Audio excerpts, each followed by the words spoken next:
discussion to the issues of our day. America was created at a time of great turmoil, tremendous disagreements, anger, hatred.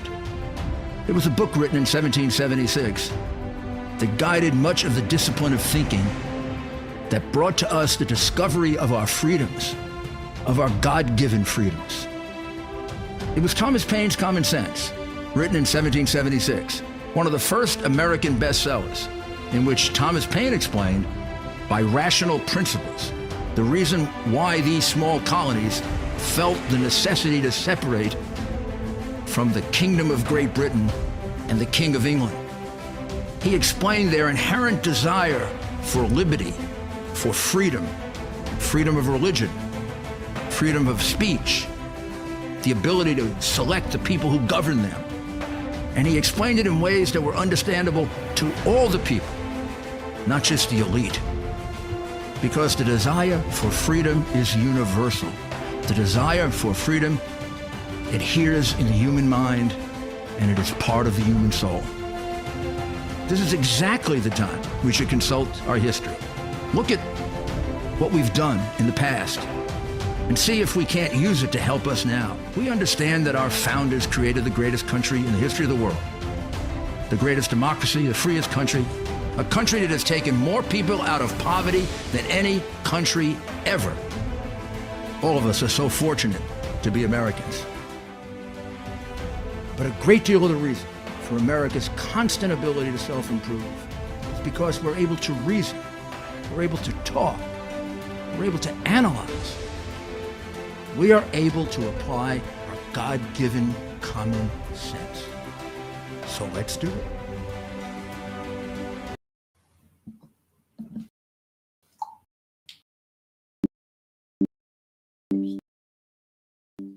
Episode of Alive. Mayor, you are on the air. All right. I'm going to plug myself in, plug my microphone in, and we can get started. Welcome to America's Mayor Live. And we're here on a very, very big night because we've had a chance now, finally, we've had a chance to completely review and take a look at the report that was up. And so what's the biggest takeaway from this report? What do you think? It could be different for me than for you. People will say it shows how they attempted to peddle a completely false story in 2016. Hillary Clinton paid for it. That Russian collusion was from beginning to end a completely falsified accusation. That's a possibility, right? Or they may say that it was a something that carried on into the impeachment, and it was an attempt to remove a lawfully elected president, which it was. Sounds a lot like treason or sedition or something like that. Some people might say it didn't bring out anything new that they didn't know already. That's also partially true. Some people are very unhappy that it took so long. Why couldn't this be out before the election and therefore have an impact on preventing what many people, including me, consider a disaster for the United States, Joe Biden getting elected? This is yet another piece of information that the American people didn't have when they made that unfortunate choice. All of that's true. It's a devastating report, much more than Durham indicates in his rather prosaic, boring writing style and ponderous writing style. But he's getting credit for being a great lawyer. I don't think he's a great lawyer. This is too little, way too little, and too late. You know why it's too late? It's too late because it comes after the 2020 election and after the 2022 election, and it could have been done before that. There's no doubt that we knew almost all of this before the 2020 election. I mean, there are a few things here that could have been expanded, a few things there. There are a couple of disclosures they got in 2017, but the basic facts that would have affected the election, that Hillary Clinton paid for the Russian collusion, paid $1.1 million to create it, that it had no basis in fact, that the basis was a fiction and a creation of Hillary Clinton. The fact that Obama and Biden and all of the intelligence community, the CIA, the FBI, knew that Hillary was doing this almost within 3 days of when she started, that would have been out and known. And all of it was withheld for years. So he could write a 370-page report instead of a 30-page report. That's why it's too late. It's too late because our country's been sold out already without any help from Durham. He couldn't work a little harder. He couldn't work a little faster. He couldn't change his ponderous mentality and working style and all of a sudden become dynamo in service of his country. Barr couldn't push him to do it. I mean, Barr, the questions about Barr are monumental. Did he obstruct the hard drive? Did he hold it back while an election was being decided on false pretenses? Did he know about the hard drive? He sure knew about the witness in Ukraine that could have been interviewed who claimed to know where the bank accounts were. Maybe she did, maybe she didn't. He never interviewed her. What do you call that? I mean, that sounds like obstruction of justice to me or something. Sure sounds criminal. And to let this guy putz away for all this time. And then, I mean, these findings are devastating, but no consequences. That's why it's too little. There's no accountability here. This discloses the biggest conspiracy to date to frame a presidential candidate and president for something he didn't do in order to stop him or remove him from being president. We've never had anything like this before in our history. It's a massive crime. It's a crime against our democracy. You want to talk about who are the enemies of our democracy? The people who did this. You've got Schiff out there still saying he believes in Russian collusion. He wants to be a senator from California. Are you that crazy? I mean, people are leaving your state in ridiculous numbers. Cities are getting destroyed by progressive idiots. And you want to give away as reparations more money than you have. What's wrong with you? You're going to put this lying scum in the Senate. Guy lied. I have here direct connection between Trump and Russian collusion. Direct connection, you know what? The direct connection was Hillary Clinton paid Perkins Coie, that paid Global, whatever they're called, and the money got to Steele. And then you're going to find out he didn't write it. He subcontracted it out. And the guy he subcontracted it out. None of them did any investigating. Steele didn't go to Russia. The number 2 guy hadn't been in Russia in years. And they found a Democratic operative who got them a good deal of the information and then lied about it. And they lied to the court over and over and over again. But there are no consequences. No arrest. No search warrant. No raid like they do the Trump people. Nobody taken off in handcuffs and all their papers taken, their lawyer's office searched. No prosecution. No conviction for the biggest election fraud in history.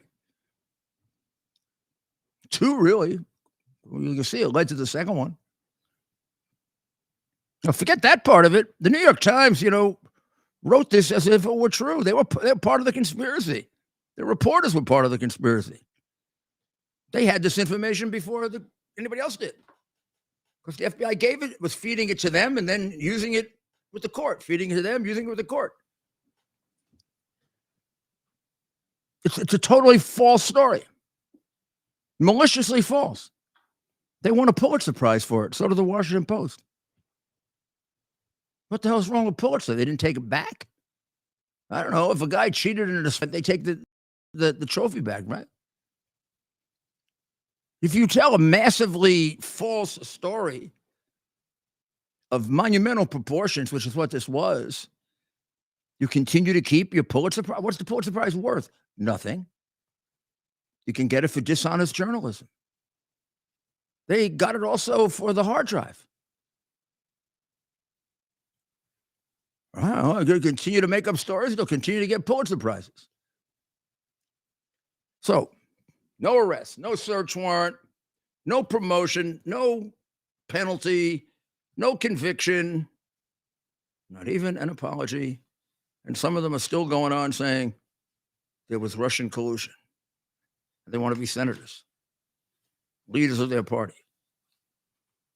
Well, let's go through what's revealed very, very quickly. May 6th of 2016, they picked up the gossip from George Papadopoulos that Russians might assist the Trump campaign with a disclosure of information. Papadopoulos didn't know the nature of it, how it was going to be disclosed, what it was really, or even if it was going to happen. It was just a rumor. And when it came into headquarters, they was evaluated as very unlikely that it would be particularly valuable information because it came from a very low-level guy. Of course, the Russians are always doing stuff like this. No indication that the Trump people knew about it, that Trump was involved in it. But McCabe sent it to Peter Strzok, who spent his life despising Donald Trump, who fixed the Hillary Clinton case. Let her off when she committed multiple crimes. He and Comey wrote the final report before they even interviewed Hillary Clinton. They knew, they knew with Obama that it was a fix from day one. But Strzok gets it, and they don't interview anybody. They don't check any databases. They don't examine any relevant intelligence or look for it. They don't interview the witness or witnesses. They don't use any of their analytical tools, which they do all the time. And they just open a full investigation on a rumor, which is described as raw intelligence. Now, at the same time, Hillary Clinton had gotten allegations similar to this, and they didn't open a full investigation. They didn't open any investigation. They went and told her about it, as they did with Dianne Feinstein, who had a Chinese maybe spy with her for 20 years, or the guy that was having sex with Swalwell, Shifty Schiff's friend, with the Chinese spy.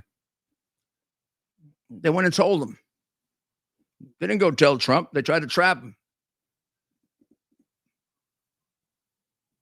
They set up a whole ridiculous operation and immediately then opened investigations on Papadopoulos, Carter Page, General Flynn, and Paul Manafort. They had even less information about them, but they were looking like for some way into Trump. Let's crack one of these guys. We know what they did to Flynn, how they tricked him, and Comey even admitted they wouldn't do dirty tricks like this if the Trump administration had any experience. But the situation with Carter Page was ridiculous. They went to the FISA court to try to get a warrant so they could invade his house, his home, his offices, his privacy. Not allowed to do that, except if there's a national security issue at stake and you've got real strong probable cause. Court turned them down. They didn't have it. They didn't have anything. They go back. Exactly how they find out, we don't know. But at or about the same time, Hillary Clinton is putting money out to get a firm, using her law firm to launder it, global something or other investigations. And she wants them to dig up dirt in Ukraine on Trump about connections with Russia. She wants them to create it. And a minimum of $1.1 million is paid. And they go get a guy named Steele, who's a stumblebum, and hadn't been in Russia in 17 years, which gives you an idea, doesn't know a damn thing about Russia, is willing to write anything they want. And then he begins writing a dossier. Now, he's not writing it. He farms it out, and then he feeds it to them. Now, they don't bother to do anything with it. Again, they don't check their sources. They don't investigate. They don't look at it. They don't ask questions about it. They don't attempt. They say some very loosely here in one place. This very, very weak investigation or very weak thinking investigators said, well, they couldn't corroborate it. My backside, they couldn't corroborate it. There are facts in there. You go check the facts out. How about it says that Michael Cohen went to Prague on a given day to meet with Russians. Well, you go pull the documents. You go pull the travel documents. And if you do, and you get his passport, you see he has never ever been in Prague. And that day he happened to be in Los Angeles at a baseball tryout for his son. Well, that shows you, that's strike one against this guy who really is a pretty unreliable son of a you-know-what. Or maybe there's an allegation that they went to try to get a visa from the State Department district office or office in Miami. Well, maybe you call there and say, you remember these people, you remember them coming in, and when you call there, you find out there is no such thing. Well, that's strike two. Maybe we better take a better look at this guy, Steele. I just think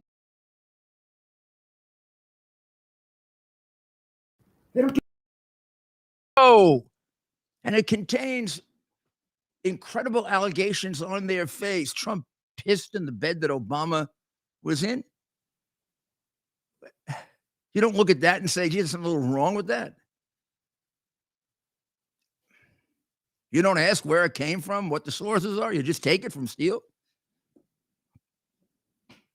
Then they go and present it to the court, and they have a big thing on the top. It says verified information. Comey signs two of them. Other people sign two of them under penalty of perjury. But it doesn't mean anything. They're allowed to commit perjury because they did. They didn't disclose the fact that this affidavit, this document that obviously was critical to the search warrant, because when they didn't have it, they didn't get the warrant. And when they did have it, they did. That it's a campaign Oppo research document. That's what it was purchased for. It wasn't intelligence. It's what campaigns do, dig up dirt in their opponent. It was raw gossip.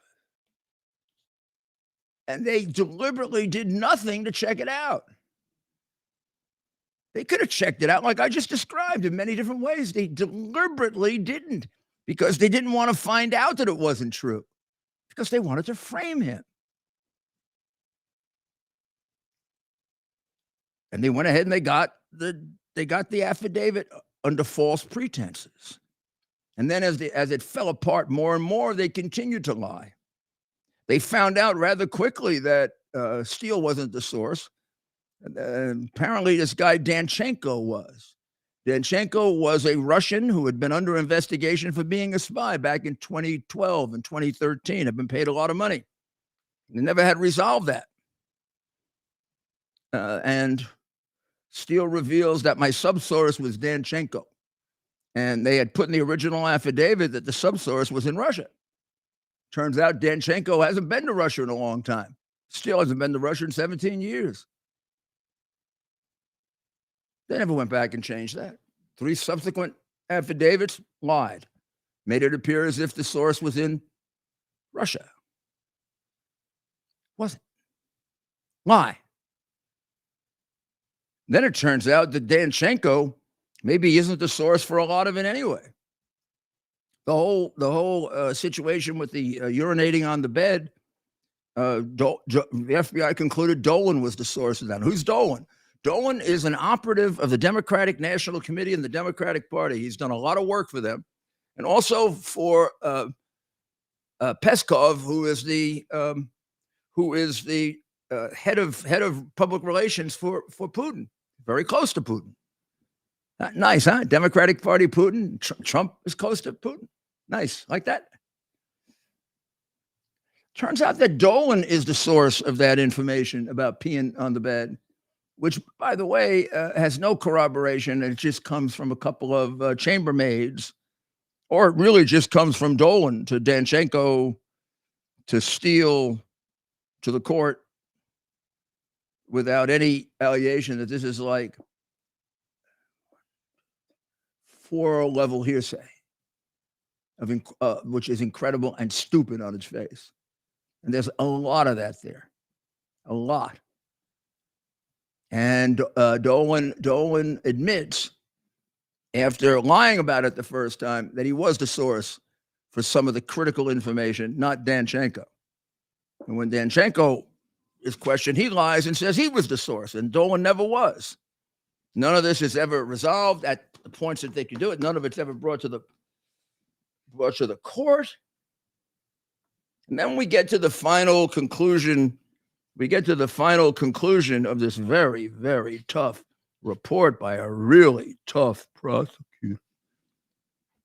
He's a sissy with a beard. That's what he is. That's what I would have called him in my office. I'd have fired him. He's a lazy sissy with a beard because he doesn't have the guts to prosecute. And he's one of these guys, they exist in U.S. attorneys' offices forever. They take one case, it becomes a career because they're too afraid to make a decision. How he goes through all that and doesn't recommend prosecution is a disgrace. It's a disgrace to him. It's a disgrace to the United States. It's a disgrace to his career. You don't prosecute people for this? You don't prosecute people for this? What he says is the report does not recommend any wholesale changes in the guidelines and policies. As such, the answer is not the creation of new rules, but a renewed fidelity to the old. And this is what he says. I mean, look how tough he is on them. They fail to uphold their important mission of strict fidelity to the law. What is he talking about? Strict fidelity to the law. They made a mockery of the law. They kept getting facts to change the, and then they never changed it. They never interviewed anybody. They didn't interview people on purpose. They presented an entire set of lies.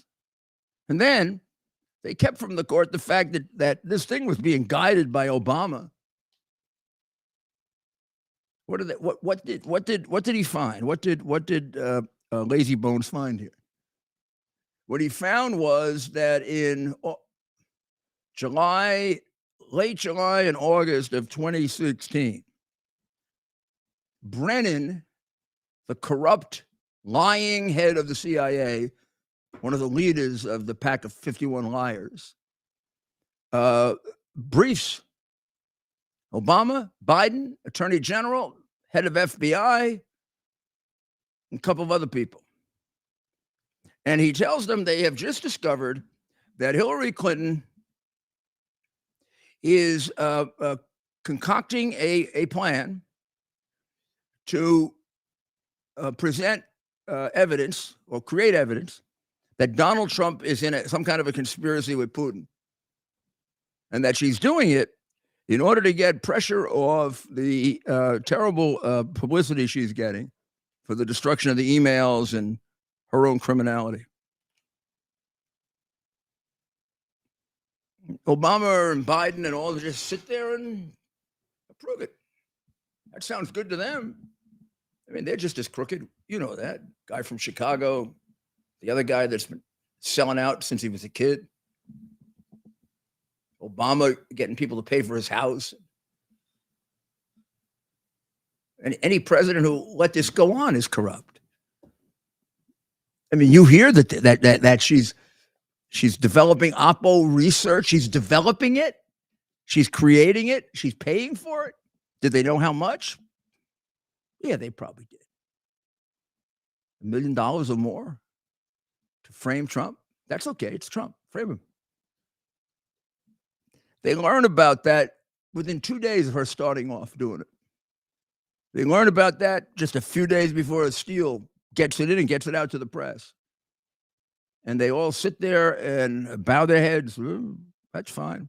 They get subsequently briefed on it, including the last 6 or 7 days that Obama's in office, and Susan Rice just gratuitously, the last minute they're in office, remembers the memo doesn't look good and goes back and puts down, Obama said to handle it appropriately or something like that. She put that down 10 days later. Want to bet he didn't say that? I mean, nobody gets prosecuted. Nobody. The President of the United States approves a plan to frame the Republican candidate for president and then does nothing about that plan as it works out as an attempt to really do a coup. So who are the insurrectionists?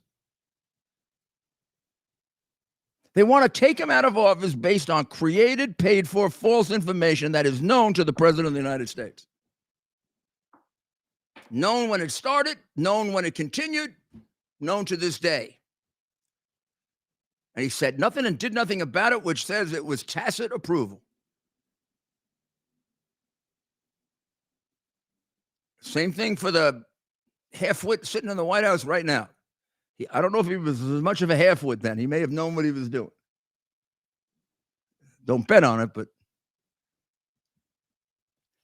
So here's my conclusion. We'll see what you think.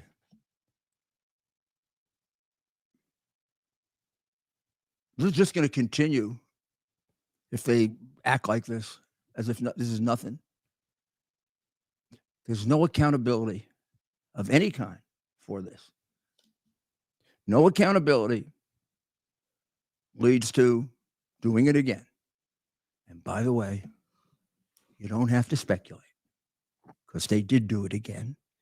And Jerko, the inadequate prosecutor, man who seems to not love his country enough to have gotten this done on time, doesn't note the fact that all this language about, they didn't live up to the fidelity of the law.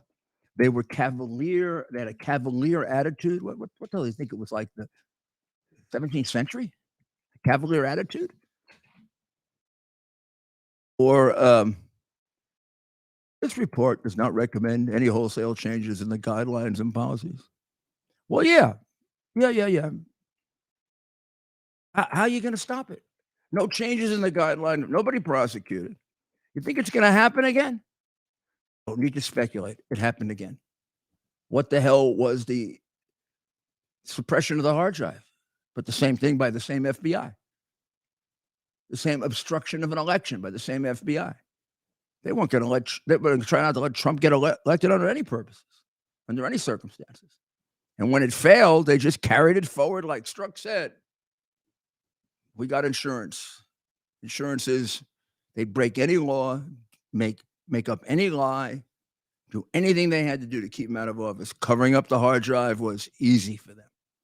And there are 51 co-conspirators who lied.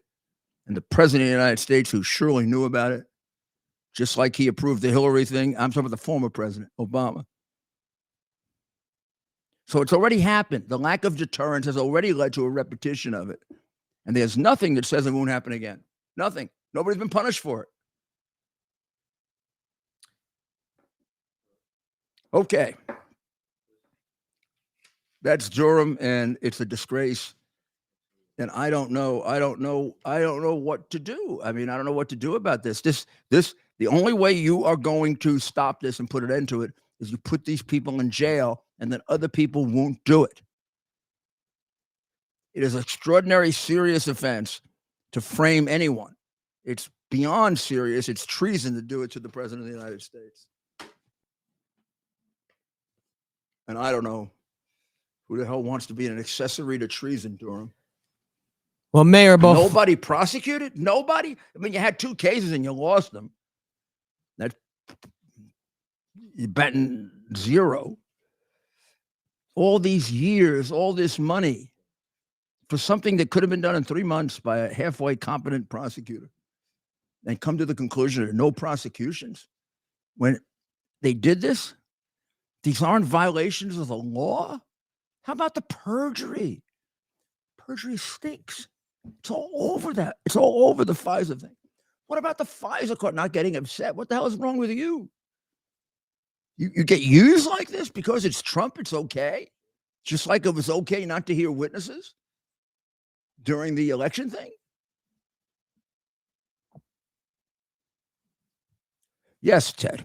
well, Mayor. So, what sort of accountability should we be looking for? I mean, what can be done? Very simple. I mean, we've had it for 800-900 years. Criminal prosecution. They should be prosecuted. How about we start with his prosecution for perjury? To this conspiracy to commit perjury, obstruction of justice. How about sedition? I mean, they like sedition for the January 6th people. I don't know. It doesn't seem to me they were trying to overturn a government. They go in there without guns, without a plan, and they want to say they were overthrowing a government. That's bull. They were trying to overthrow a government with a paid-for false story. How about trying them for the crime they sort of made up? Seditious conspiracy to overthrow the government of the United States by fraud. Hillary, Obama, the whole group of them. Wow. Well, on that note, Mayor, before we move on to the next Biden, topic, for sure. for multiple reasons. My Yeah, well, goodness. Biden will have a defense of insanity, so he won't be able to defend himself. You know, he probably wasn't insane when this was happening, but he might technically meet the definition of incapable of participating in his own defense. That would be unbelievable because you'd have to impeach him first. How about a short message from our sponsors? The great Kirk Elliott, PhD. Oh, yeah, Wasn't absolutely. that a great Good time. conversation you had with him on Friday? Yeah, he could. Thursday. Good. Faith and family, freedom and finance are 4 things that we would do anything to protect. I trust the team at Kirk Elliott, PhD, Private Advisors, with providing the advice and sound strategies to take advantage of the inflationary pressures, the high interest rates, and the international challenges we face today. The Kirk Elliott team, with over 29 years of experience, shares our values and believes in people over profit. They can help you protect your finances from the big government policies that are out of our control. So what's in our control? The decision to act or not to act is within our control. I encourage you to act. Call Kirk Elliott, PhD, Private Advisors today. Start working with a team that will help you protect your retirement assets with gold and silver while sharing your desire to protect your faith, family, and freedom. Call them today, 720-605-3900. That's 720-605-3900, and tell them Rudy sent you. Or simply fill out a request for a free consultation at kirkelliottphd.com/Rudy.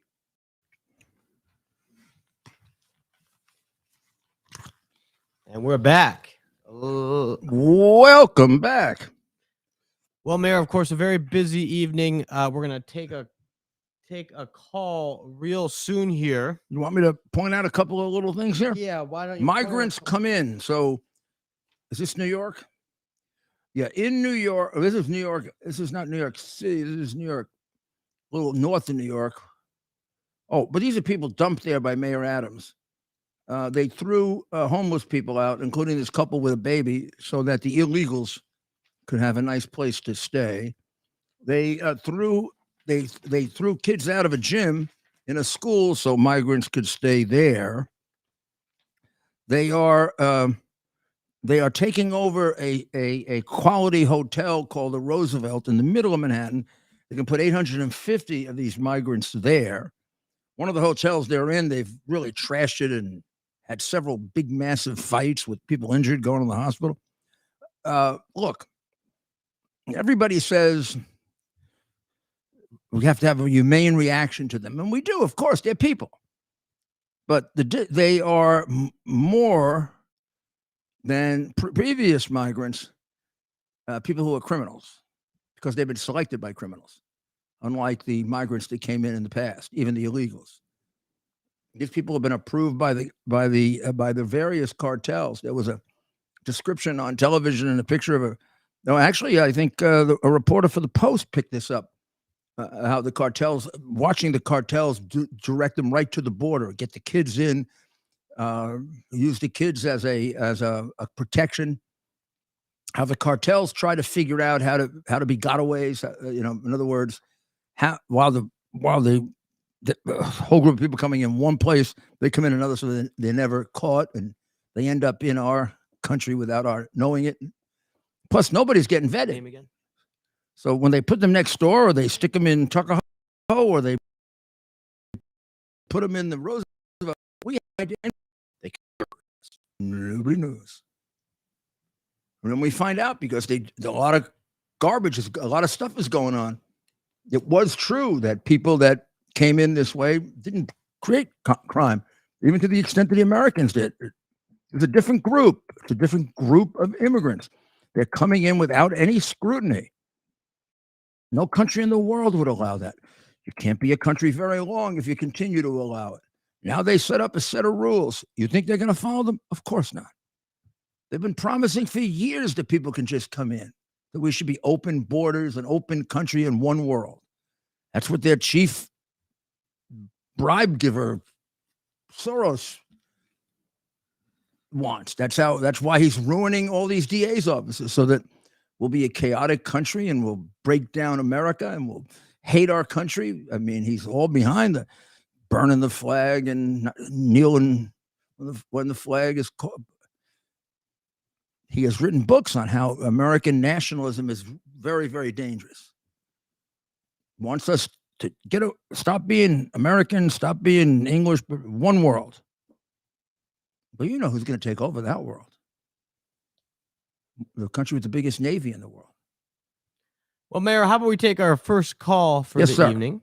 Let's head out to sunny Los Angeles, and Frank. Frank, you're on with the mayor. Hey, Mr. Mayor, can you hear me? Great. Yeah, great, Frank. I can hear you. Hey, I'm a big fan. This is a real honor. Thank you. Thank you. Thank you very much, Frank. Hey, I just wanted to ask you a question about just looking at your administration in the past versus Biden and all the issues I have today. The biggest issue I have with Biden's administration today is disorganization and corruption. Let me just ask you, looking back at your time with Trump, how did you end up in the wrong parking lot for 4 Biden's administration today is disorganization and corruption? Let me just ask you. I'm not sure about that call, Mayor. What the parking lot? Yeah, that was confusing. Something about a parking lot. Let's go to New Jersey and Allison. Hi, Mr. Giuliani. How are you, Allison? Nice to hear from you. It's nice to hear your voice. You hit on my two favorite topics. The export once again of Title 8, and all of the problems surrounding that, and how bad the FBI is. So, yeah, that's true. I didn't think of that. That's true. We really, you really got what you got your money's worth tonight. Oh, I sure did. Going to pivoting back to FBI. Mhm. I've been around their senior executive service. I dated a member of their senior executive service while he was taking bribes from Albanian officials and others in the Balkans, shaking them down. I know you're aware of this. His name is Charlie McGonigal. He was doing business with the Russians, and I had no idea. I don't do those things. But once it became clear what he was doing in the news over the last several months, I'm floored, but I'm not surprised. And the reason I'm not surprised is because all the way back in the 1990s, there are 3 ATF agents I know that could have used it could have been a justified shooting, but instead they chose not to shoot these perpetrators that they were about to arrest, and they got into a little scuffle. And the FBI threw these 3 ATF agents into a lineup and tried to prosecute them.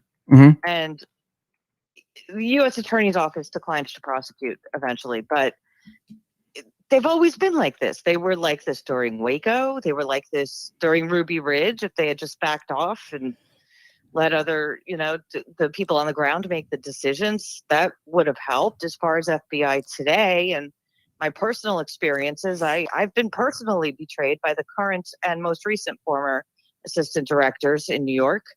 They even had some guy who's just an ASAC call and yell at me. His name's George Kazami. I just found that out. Yelled at me, intimidated me. And why did he yell at you, Allison? What was the issue? What were they afraid of, or what didn't they want you to say? No. The issue was I was issued a grand jury subpoena into Trump people, of course. I had just had sepsis, and I was taking care of my cousin who. And why were you issued a subpoena? What were they after? They were after an individual who you and I both know very well. Oh, I know the case. Yes. And the person right to me now, Allison. Yes. So and you're basically saying he was targeted because of course he was. Yeah. At the time it first started, we didn't realize how bad it was. Now that you look back, it's like an easy question. But look, I don't know how obviously this isn't going to end unless we defeat them, because Durham's recommendations are useless. Just the point that you can make about Durham's recommendations are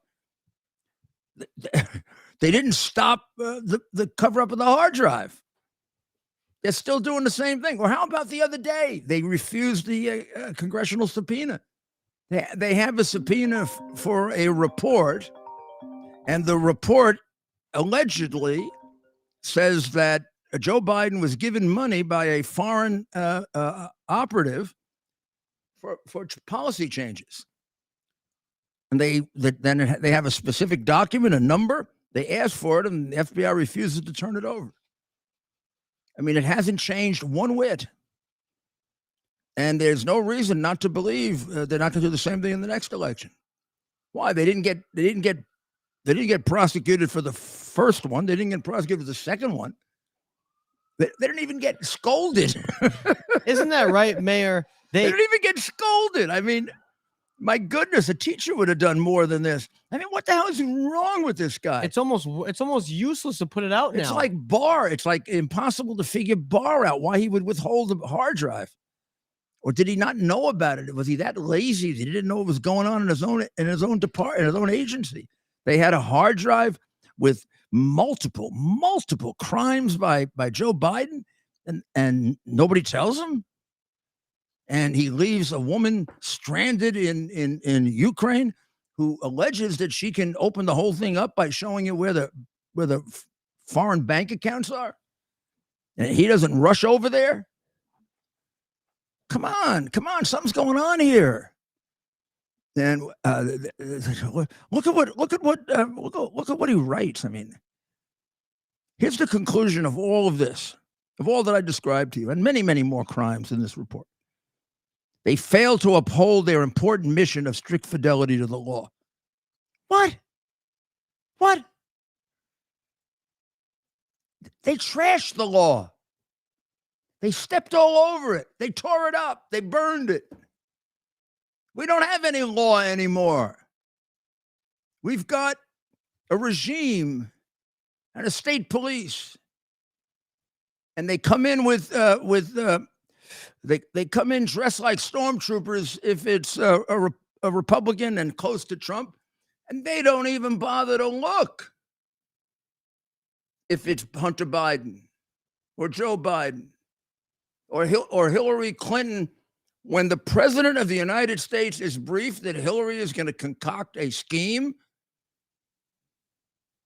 to stop Trump, to protect her with Russia, he doesn't do anything to stop it? So how big a crook is he? Prince Obama. I have the least corrupt administration in history. That's because they protected you, Prince. And they protect Obama if they'd ever let it out. It's the biggest corruption in the history of this country. You're being protected by a press that for one reason or another is as corrupt as you are. I see it every day, every day. They are so completely dishonest. And now in letting Biden do these things, in letting Biden putter around as a senile old man, they don't even care about this country.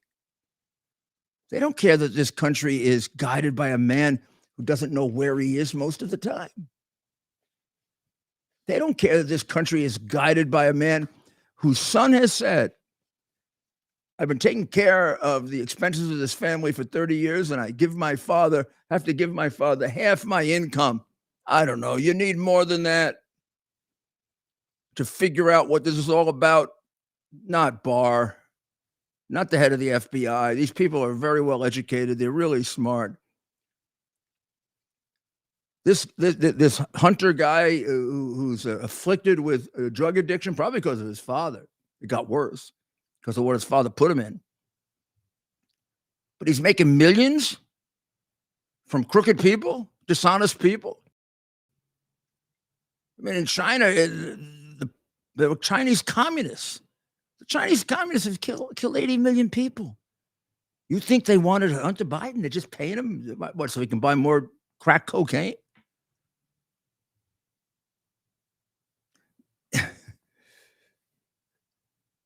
And then Biden makes decisions about China where you got to say, sounds like he's bored.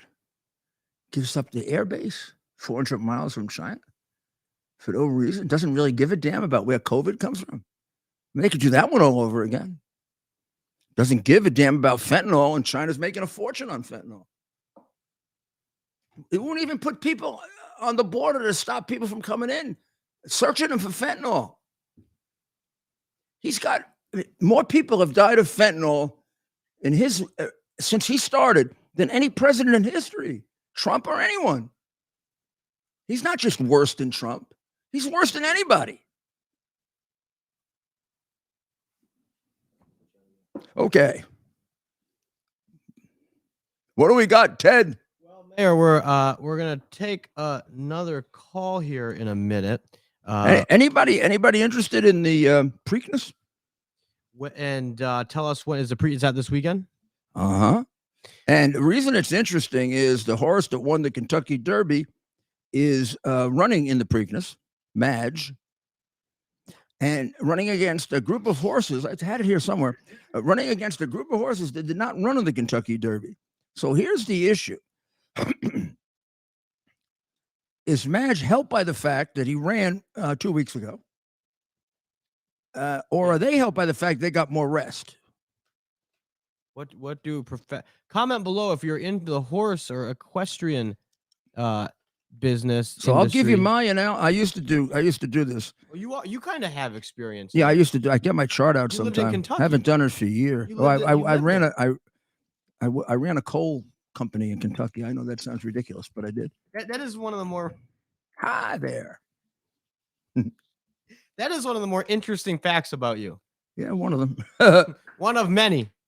I don't know where my little sheet is. I had a little sheet here. I was trying to analyze it, but I can do it. I'll do a real analysis for you on Friday when we get closer to. I don't know these horses well enough. As a horse, is helped by having run just a short while ago. Sometimes he isn't. I would say it looked like the horse finished the race in good shape. I hear nothing about the horse being sick. 2 weeks is a good long time to rest. maybe having run so soon, but not so soon as to be exhausted, he may be more ready than the others. We'll have to see. Is the Preakness, is that in New York? No, it's in Baltimore. Then Belmont is New York. Now, if Madge wins both, then you have a possibility of a Triple Crown at the Belmont. But the Belmont becomes a much different issue because the horses have to go much further in the Belmont. And therefore, there are horses that are built for speed and horses that are built for distance. And there aren't too many that are both, except a great horse like Secretariat or the people who have won the Triple Crown. It's a difficult thing to do because it's a somewhat different kind of horse that can win the first two races as opposed to the third. The first two races are fairly short, and the last one is a mile and a half. Well, that's interesting. Well, that's interesting. I didn't know you were so into horse racing, Mayor. It's fascinating. Horses are wonderful animals. They are wonderful animals. Excited for about 2 minutes every year. Oh, just for the Derby? The Derby. And then then the Preakness Stakes, right? When you have the same horse win both. Then that becomes a thing where you want to see more interesting. Yeah. Absolutely. Well, I told you that the children are being kicked out of the schools. The families are being kicked out of the hotels for the illegals that Adams has brought here. And now also the veterans are being thrown out. Adams has now, I think, rescinded Sanctuary City. I think he has. And for that, I commend him. I mean, look, he should have done it a long time ago, but it takes somewhat of an admission to do it now. And, better if he'd done it earlier, but just best that he's done it. Maybe it'll cut down on additional enormous numbers that he's taken himself off the list of. I mean, he not only was Sanctuary City, we were Sanctuary City on steroids. We gave more than any other city. There's an article, Ted, I know you don't have children and my children are grown up, but there's an article that I should call to your attention that is in today's paper. And it says that that on this study that was done of 29,000 adults and trying to discern the damage done by using phones at a very early age, cell phones. Yeah. The earlier they use it, the more damage it's done. And they really recommend that a kid shouldn't be using a cell phone until they turn 14. And it is a description that I don't understand. Dr. Maria can explain it, maybe if she's on the show tomorrow. How is a child without a fully developed prefrontal cortex supposed to manage all of the online stimuli? And it apparently causes brain damage. Oh, wow. And that and then when they compare them to the children, basically when they study this cohort of 29,000 adults, the older they were introduced to cell phones, the better condition their brain is. I know I didn't give as good an explanation of that as, but the warning is best to not have a kid start using it until about 14. Wow, I got to thank my parents. I got my first cell phone when I was 14. I got to thank how old I am because they didn't have cell phones when I was 14. Well, I'm going to follow up on that and read about that, Mayor, because I am curious, right? I kind of grew up in the age of where the cell phone was being introduced, right? And so kids. Yeah, sure. I graduated in 2009. You have two kids who are about my age, a little bit older, and we grew up in that era. Yeah, but they were not. They were like you, but it wasn't as prevalent as now. Of course not. I mean, we were the early end. We were the early end. As the years have gone by, it's become more obsessive and more obsessive and more obsessive and more obsessive and more obsessive. I see 8-year-olds, 7-year-olds with phones. Yeah, big mistake. I don't know that. I think. I mean, I don't know. I think, right? But then if you have kids now that are younger, you don't want them to fall behind, whether socially or academically. Maybe not socially. You don't need to care about that as kids, but you you still don't want them to fall around. Their classmates are all going to have phones. Oh, I hate that argument. My classmates, my father always had a great argument for that. Uh-oh. All the other kids can do it. Yeah, but they're not you, and they don't have me as a father. That's a good response. All right. So how about this? There's a state, not just one, but in Arizona, right? In Arizona, they want the big dispute over whether they can prevent children until they reach 18 from mutilating their bodies and cutting off their, genitals or even getting involved in that hormonal therapy that does permanent changes to you. And they say, well, children should be allowed to make this decision, and there shouldn't be such strict parental notification. And Do you know it's a crime to give a tattoo to a kid under 18 in Arizona? It's a tattoo. A tattoo is a crime. Yeah. Because the tattoo is permanent, and the kid can't really make a decision about whether they should have a tattoo until they're until 18 or later. Yeah. You can't even get it. It says here. It's basically a misdemeanor, but in certain circumstances it can be a felony, and parental consent does no good because they think parents that let the kids have tattoos at 13 are jerks. I've never look. I think my dad. But you think about it. I mean, it's one thing you can still get a tattoo get taken off. It's painful as hell. Oh yeah, I've heard of that. You ain't getting that other stuff put back on again. Oh yeah, what's gone is gone, right? Once they take it off, baby, it's gone. Yeah, I kind of. I don't know about you, but I don't even like it when they do it to dogs. Wait, they give tattoos to dogs? No. You know what I mean. I feel so bad. Okay. I mean, I think I understand, but I still feel bad for the doggy. Can I ask, is that just because, what is the reason behind that? The dogs? Yeah. Well, one, it's the overpopulation because we don't take care of the dogs we have. Yeah. You think about our friend Leo Grillo with spay and neuter your pets. That was a big ad. Was that Bob Barker? Yeah. Right. Yeah. Remember that? I don't know how I know that, but I think the biggest argument is the more you have, the more are going to be left out to die, because a lot of people buy these animals and then they don't find somebody. They leave them. They just leave them on the street, and the cats can kind of become feral cats and take care of themselves. A lot of them, not all. Cats. Dogs not the same. No, dogs need it. I mean, because of the way in which we've treated dogs over centuries and centuries, they've become much more domesticated.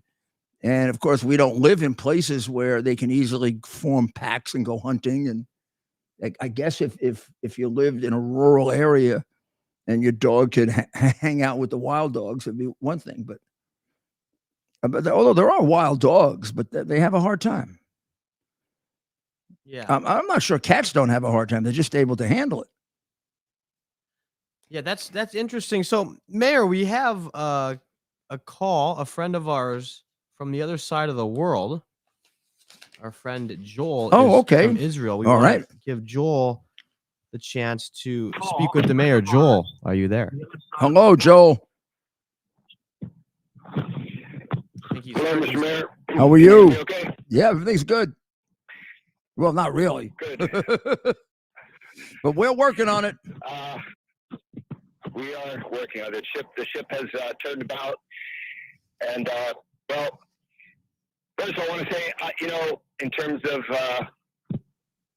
3 a.m. here, I got to get my brain going. I'm driving to work. I'm Really? 3 a.m. in Israel. Yes. I'm meeting a cruise boat at 6 a.m. in the morning, and they're on a one-day excursion here in Israel. So I'm their tour guide. Oh, my goodness. That's right. That's right. You do that wonderful tour guide thing. Yeah, that's great. That would be that. If I ever get to Israel, No, you can't believe how good their tour guides are. I've made that point with Joel before. They're trained for it. They have to take a test. They're like certified. Yeah. I mean, the amount of history and I everything. mean, we have a lot of tour guides in America that, I don't want to. You got to tell them where they are. Yeah, it's so true. But go ahead, Joe. I'm sorry. We're being silly tonight. Good.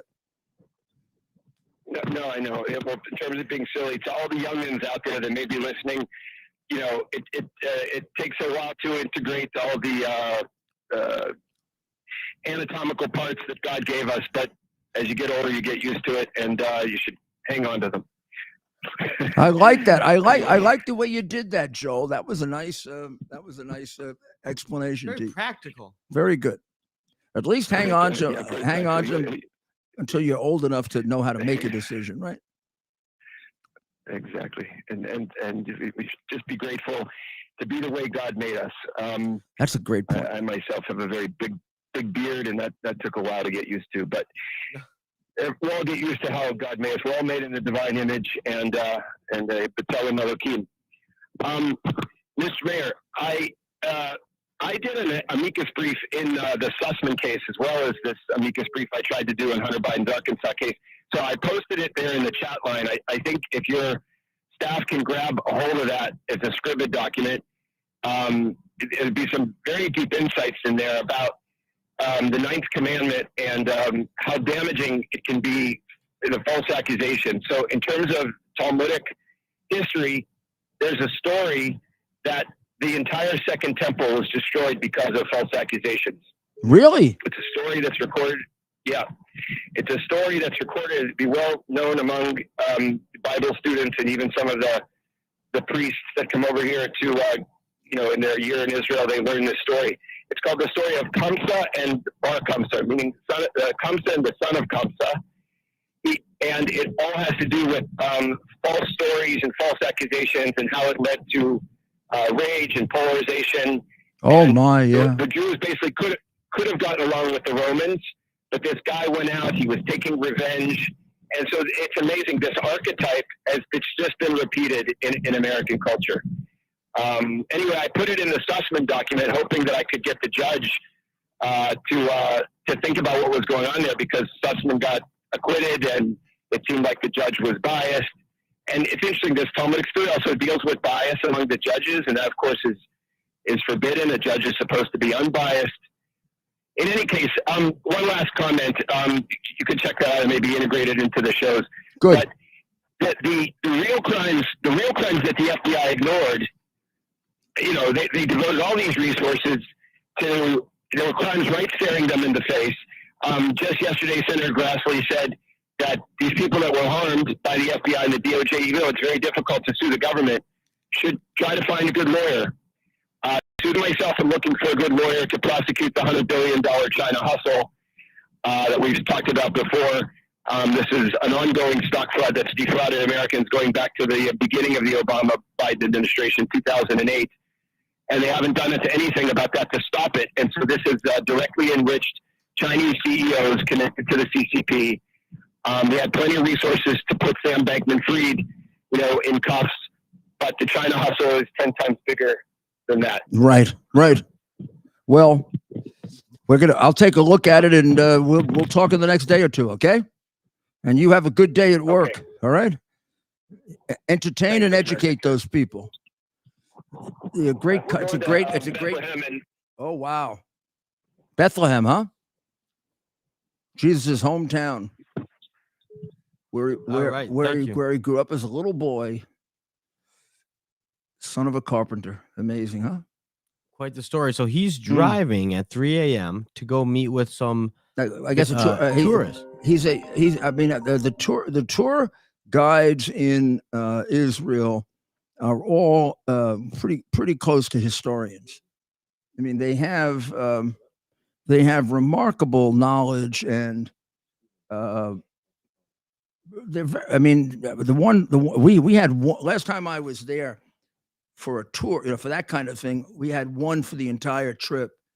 It was just terrific. I think the guy wrote a book. I'm not sure, but I mean, it's so if you're going to be there for a short period, it really helps if you can afford it to have somebody take you around and tell you the history of these places, because it's filled with history. You'll pass something and you won't realize how significant it is.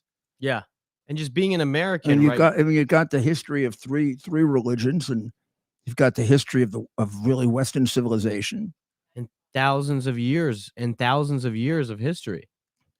right? Thousands of years Yeah, of history. So as an American, we don't have that here. And you got a city below a city below a city below a city below a city, and you can go you can go to the.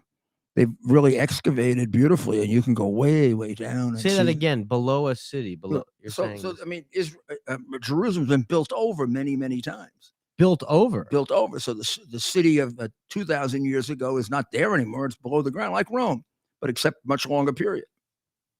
Wow, I'm going to read about that. So we are now in soccer time. Okay, we'll take one or two more items, and then we'll let people get some rest. Well, we had Stephen in Poughkeepsie, and anyone not from New York, I challenge you to spell Poughkeepsie. And he is on with us now. Are you there, Stephen? Mr. Mayor, how are you doing this evening? I'm doing well, Stephen from Poughkeepsie. Yeah, born and raised. Listen, I won't even ask you to comment on this, and I will speak generally. But I will just say that it's obvious to all of your supporters that this lawsuit is a hit job against you. It's easy to pick out specific things someone has said or done over the years to paint them as having did something wrong. And that's what they've done here. Well, they list all these negative things and don't mention any of the positive things you've done, like the time you married and had sex with your cousin. Well, you know, he's sort of a sneak, but the lawsuit was brought by a person who has brought lawsuits over and over again against men in order to get money. And she was the subject of a article, and I'll stick to the article so I don't get into all of the details. She was the subject of an article in the New York Post, which didn't bother to repeat this article in the story that they wrote. But this is a story that goes back several years where her ex-boyfriend had been accused by her of sexual battery and suffering and rape, and he sued her back. And under oath in an affidavit, he said that she's taken part in prior schemes to defraud high net worth men. She even bragged to him about extorting $5 million from a particular well-known, very wealthy man with a fake claim in 2011. She bragged that she could be the worst nightmare in court because she was an Ivy League degree and was a beauty pageant winner. The ex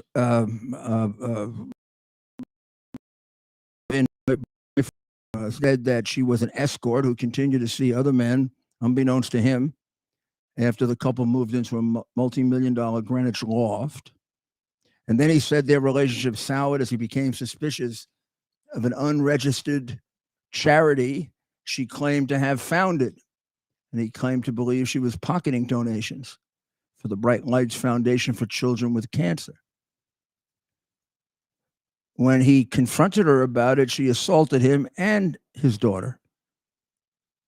After they split, said he received a mysterious email from her lawyer, basically extorting him that he'd be sued if he didn't give him money. This is what she did with me. She basically threatened to sue if we didn't give her money. We actually did have her give us several of what she claims were her recordings. They don't in any way support what she says. In fact, they contradict it. And finally, there are other situations like this, but this is the only one I'll talk about right now. So this is a person who is in the business of suing men in order to get money. And this would be,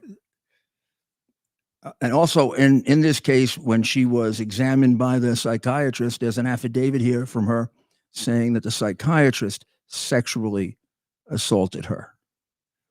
You think maybe, and then of course,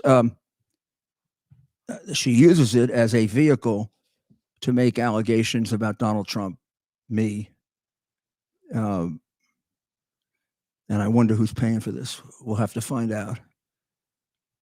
But this is not just a hit job. It's a hit job from a professional.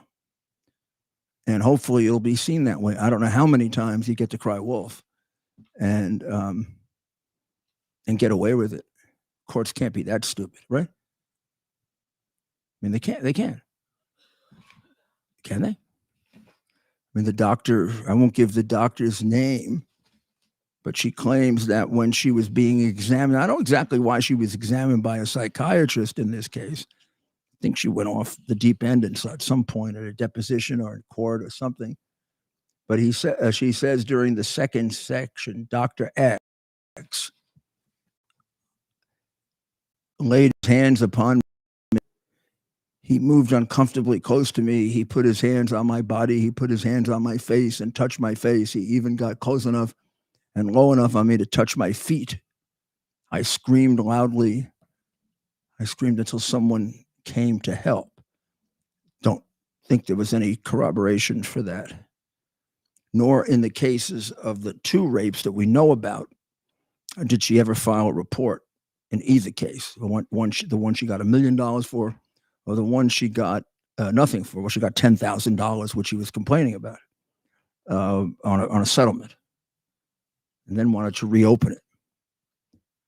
Also, we've got all kinds of other information about her, including that she's been engaged in this kind of activity through this summer with a witness who volunteered it because he thought she was trying to do the same thing to him and his friends. So before anybody gets too excited about this and starts to think that it's partially true or maybe a little bit, it's not. It's not. It's thoroughly malicious and completely false. And it's done by a person who makes her living this way. It's unfortunate that we had to get into it, but you got to answer it. I'm not gonna be a punching bag. And I do believe there's no doubt that this is political. You'll see that there's also information that we have about her in which she made very, very nasty comments in the past about Trump and me. And there's more to that. She claims that I asked her to see if she could get $1 million for a pardon or something like that. That's absolutely crazy. Crazy. Anybody knows me would know that's just crazy. Unfortunately, that is the time that we live in, and then she wants to see, having watched what happened with Trump and all, maybe she can cash in. I mean, she was willing to take money to go away, and I was not willing to be extorted. And I'm not going to be extorted. I'm not somebody's punching bag. I didn't do this. I wouldn't do anything like this. And she's just done this too often that anybody is going to take this seriously. I mean, how many times, again, do you get to claim that you were raped and you don't report it? Or that you were fondled, or that happens all the time? It's her way of supporting herself. She otherwise doesn't really have a job. Nor was she my employee at any time. Okay, Ted, why don't we end on a brighter note? This too will pass. Well, Mayor, of course, it's completely unfair to you, if I may add. And I know that you're not. By the way, this goes back 4 years ago, and she only brings it after the Trump case.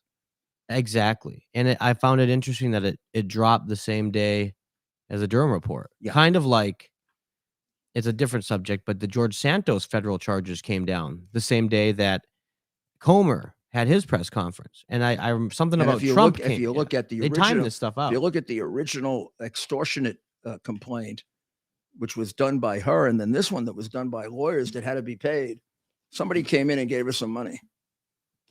That's right. And the public relations guy is a big, big Democrat. And I just want to add, I have been working very closely with Mayor Giuliani for the past, and all of you have been with us for this time as well. Almost a year. And I can say without question, 100% of the time, how Mayor Giuliani treats others, not just me, but anyone and everybody around him. And he goes out of his way to help others. He is, in fact, approachable, right? This is a man who's one of the biggest names in the world, but he loves people. He's an open person. He wants to share his wisdom and experience with others, and so keep that in mind. And I can just speak about my time with the mayor, what an incredible experience it's been, but beyond all that, just how he treats people, right? And I see it every day. And it's not about me, but I see how he treats everybody around him, how much he cares. I think we've spent enough time on this. But I wanted to say that, Mayor, and I'm laughing, but it's this is very serious. Unfortunately a professional attack by a person who engages in this too often for it to be credible. And second, the political situation is going to become apparent. I have to say, shame on these reporters. Some of them. Well, the reporters are Shame on disgusting because they have this account. They have this information about how she's done it several times in the past, and also an affidavit, a statement under oath by the boyfriend that she faked a claim of rape against somebody else. You think they reported to get balance in the story, but of course they don't. They don't. And I have to point this. Look, some not made the changes. Not deciding who's right and wrong, but letting the public have the relevant facts so they can evaluate the allegations. I mean, like this gentleman who was talking to me, there was sort of in his voice the assumption that some of it may be true and some of it may not be true. This is with regard to the salacious allegations that she made in the complaint, it is untrue. Well, thank you, Mayor. And thank you, everyone, for joining us and supporting us. It's been an amazing few days in terms of viewership count. We're breaking records on YouTube and rising with our numbers on our other platforms. So stick with us. Tell your friends. Let's make God bless America. Night. We'll be back tomorrow, and who knows what we'll be facing tomorrow, but we'll be ready for it. God bless America. Our purpose to bring to bear the principle of common sense and rational discussion to the issues of our day. America was created at a time of great turmoil, tremendous disagreements, anger, hatred. There was a book written in 1776 that guided much of the discipline of thinking that brought to us the discovery of our freedoms, of our God-given freedoms. It was Thomas Paine's Common Sense, written in 1776. One of the first American bestsellers, in which Thomas Paine explained, by rational principles, the reason why these small colonies felt the necessity to separate from the Kingdom of Great Britain and the King of England. He explained their inherent desire for liberty, for freedom, freedom of religion, freedom of speech, the ability to select the people who govern them. And he explained it in ways that were understandable to all the people, not just the elite. Because the desire for freedom is universal. The desire for freedom adheres in the human mind, and it is part of the human soul. This is exactly the time we should consult our history. Look at what we've done in the past and see if we can't use it to help us now. We understand that our founders created the greatest country in the history of the world, the greatest democracy, the freest country, a country that has taken more people out of poverty than any country ever. All of us are so fortunate to be Americans. But a great deal of the reason for America's constant ability to self-improve is because we're able to reason, we're able to talk, we're able to analyze. We are able to apply our God-given common sense.